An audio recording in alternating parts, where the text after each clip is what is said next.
Good afternoon. This is Josh Baumgartner with the Greater Tampa Chamber of Commerce. I want to thank the viewers for tuning in to our second round of candidate interviews. We are now interviewing county commission candidates that have made it through the general or through the primary and into the general. We'll be interviewing those that won their respective primaries, those that are NPA candidates, and then also Green Party. We'll be touching on some familiar questions. We'll have some new questions in round two, and we'll also be diving a little bit deeper into some of those responses and questions. Today, we're excited to have Joe Kotvas running for County Commission District 5 with us. Thanks for joining us, Joe. Thank you, Josh. It's a pleasure to be here. So now, Joe. So now we're through the primary now. What message in the next 2 months leading up to Election Day will you be delivering to voters in Hillsborough County? The message I want to give to the people in Hillsborough County is I'm here to serve them.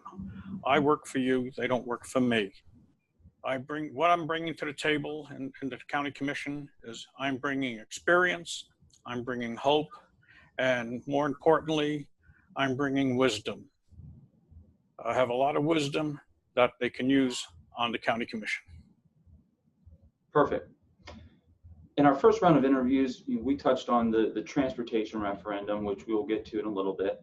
But now we've got an education referendum in front of us, potentially that'll be on the ballot in November, which would have a half-cent increase, a sales tax increase. Do you support a half-cent sales tax increase for education? If so, how would you prioritize that funding for the school systems? If not, if you don't support that, then how do you suggest we find the funding to improve the capital needs for the school system? Well, to begin with, I don't support any new types of taxes. If it's on the ballot and the public wants it and they vote for it, I will support it to see that the money is spent properly, that it's going where it's supposed to go. I am angry. I am very angry with the state legislature.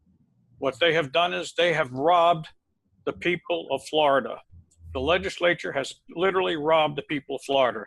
We have the lotto where the money goes in for education, but there was a budget for education prior to the lotto. Now the lotto money that they're getting, those dollars, was supposed to be added to the education budget, not taken away from the education budget. So I blame the legislatures for the conditions in our educational system today, because they are the ones that are responsible. Let them put that money back. Give that money back, and we wouldn't have to re-tax the people again for taxes they were already paying for.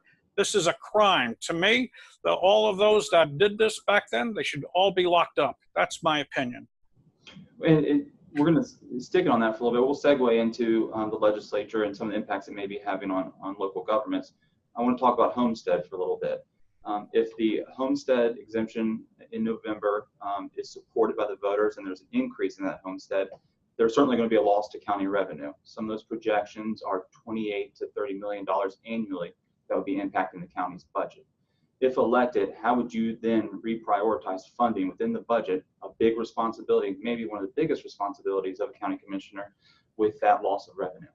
What we're going to have to do is try to seek additional revenue to replace the loss. The county commissioners are going to have to work together as a body.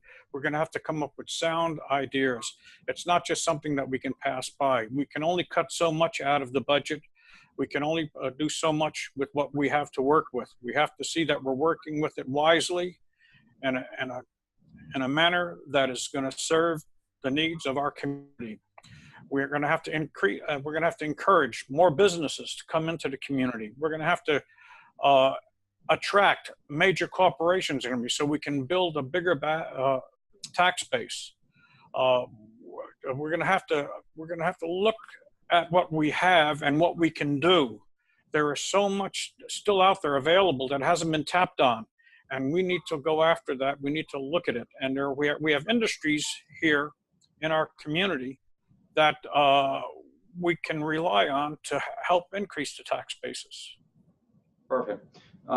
Sticking with local government and the legislature, we talk about home rule a lot, and in the past couple of years, there's been a lot of discussion from the local governments regarding this Tallahassee knows best message that we're getting from the Capitol.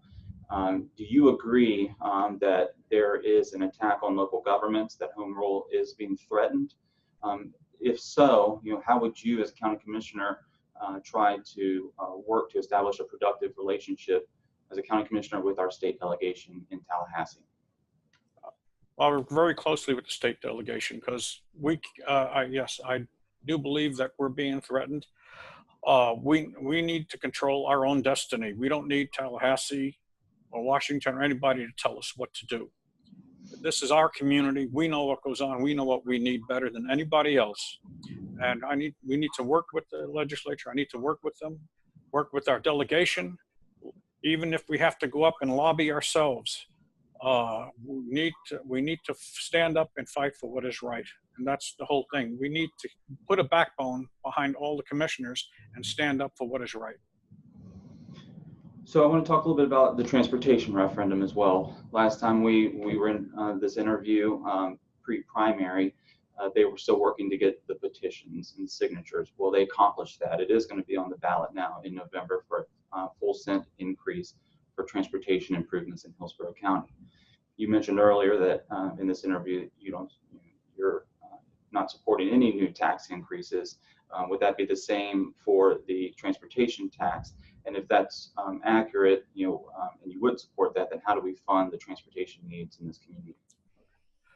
I'll clarify that for you. I'm not going to introduce any type of new taxes to the people of Hillsborough County. I think we're overtaxed as it is. But if the people themselves are supporting a tax for transportation, I'm going to support that because we need it. We definitely need it. And if they vote for it I'm going to work my heart out. I'm going to work my heart out to see that that money is put where it's needed in our roads, in our bus systems, in our bridges, and you name it. Everything that we need for transportation to improve our transportation needs, our potholes, our intersections, our rail service, bus service, you name it, bike service, everything. We're going to do a good job, and we're going to see that that money's put to a good use, as both as an individual and as a body, as a board of directors of the county commission. Perfect. So sticking with transportation, there's been a lot of discussion on a consolidation of NPOs, the planning organizations in our region. A lot of discussion has been Pinellas, Pasco, and Hillsborough merging those NPOs, which are federally mandated authorities that plan our transportation needs in our communities. What are your thoughts on merging NPOs? Is that something that you would support, or is it something that you would caution against? I would lean towards that. I think it's a good idea because each county is doing their own thing. So we're not looking at the overall picture. There's a bigger picture here. And the needs of just Hillsborough County are the same needs in Pasco, Pinellas, Manatee. If we could work together jointly and have one body that can work it out, we would get a lot more accomplished than fighting each other because we all have to go back to the same trough for the water. You know what I'm saying? And all. If we're all going to drink from the same trough, then we need to be working to preserve that trough, to utilize it in an organized manner. And this is an important thing.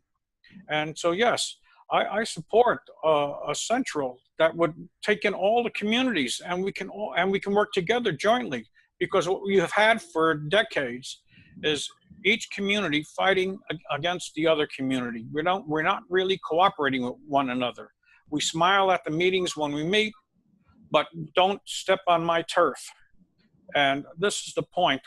Hey, we got to work together. We all live here. This is our home, and we vacation in your county. You come to our county for sports, hey, let's work together. That's what it's all about. People working together. And that's what I bring to the table. Perfect. Affordable housing advocates, they show up in strong numbers to county commission meetings, and they present and highlight some staggering statistics that may suggest we're heading towards an affordable housing crisis in Hillsborough County. Do you agree that we are on the verge of indeed having an affordable housing crisis? If so, what policies should we have in our county budget to address the issue? I definitely agree. We're in a crisis with affordable housing. We've neglected it. We've neglected the lower income. We neglected the poor. We neglected the retirees. The county, as a board of county commissioners, has to work with a solid plan. We need to take care of the inner city problems and the outer city problems. Well, what we need to do is, and you know, we may working with the legislature, maybe go to it's called rent control is one star. You know what I mean? Go with rent control. Get with minority builders and contractors. Give them incentives to build housing, affordable housing, to keep it at a level that they can't raise the rates on the housing. You know what I'm saying? Create a gaps in the rental structure. You know, where you can rent a 2-room apartment for this amount. You can rent a 3-room apartment for this amount, but make it affordable that the average person can live there. And this is what's not happening today. Today, everybody wants to build the $100,000 condominiums and up, the $2,000 apartments. You know, this is ludicrous. You know, they're missing the boat. There's a greater market out there with affordable housing, and they can make just as much of a profit. You know, they may have to give a little, but it'll be worthwhile. And we need, as commissioners, to give an incentives to these builders and investors to look at affordable housing, helping them get the property they want, the zoning they need. But we don't need to be pushing people out into the outskirts where they have to live all the way down to Waimama to just pay to get a $500 a month apartment. Right. It's ridiculous. You know, they should be able to get that here, right within the city of Tampa, within the outskirts of Hillsborough County, you know, around the city areas, metropolitan areas. And that's, again, where transportation comes in too, to help to move these people to their jobs. Certainly, and there's definitely a connection between transportation and affordable housing. I couldn't agree more. And so we've touched on several important critical policies to Hillsborough County. Before we wrap up, I want to give you the opportunity. Is there a focus area or a policy that your campaign are focused on that maybe we didn't discuss today that you would like to add to the interview? I just want to show the commissioners how to do their job better. I've been there, I see it, I'm on the outside looking in. I don't like what I see around me. We can do a lot better than what we have. I don't have any other interests. My only interest is the public at all. That's what I do. I work helping people.